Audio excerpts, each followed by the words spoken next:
The name of Eastern Cape Police Colonel Gideon Niewoudt was mentioned again this week. This time, the accusation was almost more sinister than torture. The cruel trick of branding an anti-apartheid activist and informer, as happened with Lubowski, has destroyed many lives, some literally. You swear that the evidence you will give before this... Zenzile May was a student in Port Elizabeth. As a member of COSAS, the Congress of South African Students, he was, as a matter of course, beaten up and detained. But something else happened that changed his life completely. It began in Queenstown in 1979. So at one stage they took me from my cell in the afternoon. They made me to put on a police camouflage. And then they put a balaclava over my face, and then they drove me out of the police station into an isolated spot. I was handcuffed, and I had leg irons on, and then they repeated the same questions. And then they said that they were going to shoot me if I don't tell them that, and they would tell the public that I ran away from the police station a long time ago, and I've come back being a well-trained ANC terrorist. And then, because of the fact that, again, there was nobody who knew where I was being held, so they would shoot me and leave me there. But I said to them, I've got nothing to tell them. And then they asked if I could be their informer, and then I would be paid for that.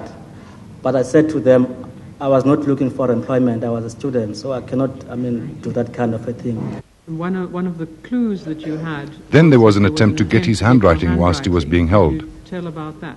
When they detained me that evening, they made me to write certain sentences repeatedly. I was writing on an A4 page, and then at the bottom of the page they asked me to sign.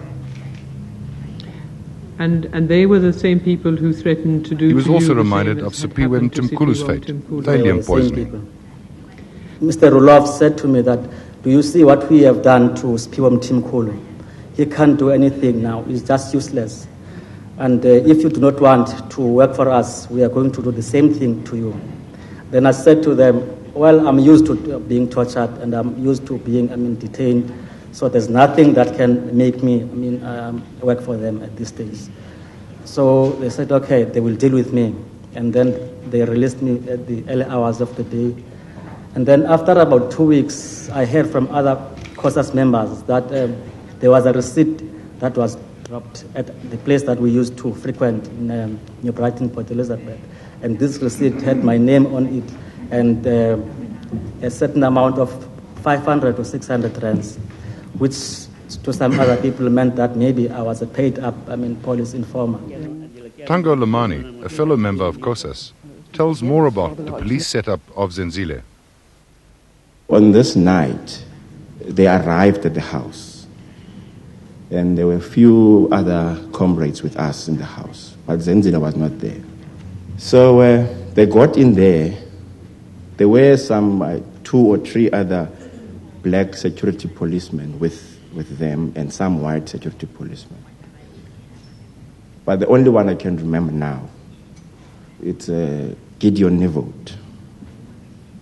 Niewoudt had a packet of cigarettes in his shirt, in his pocket in front of him. So he took out this packet of cigarettes, and there were small white papers. So he took out this packet of cigarettes and these small pieces of paper. Then he put them on the floor. After some time, they said, okay, they are leaving now.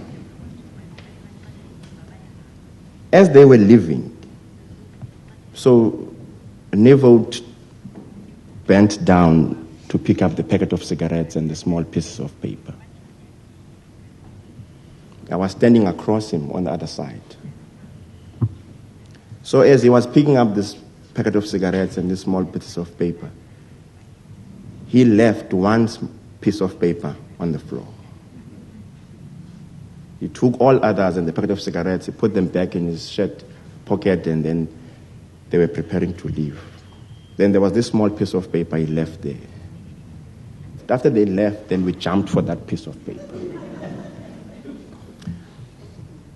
When we got this piece of paper, it was a receipt, but there was an indication that it is a receipt from the police.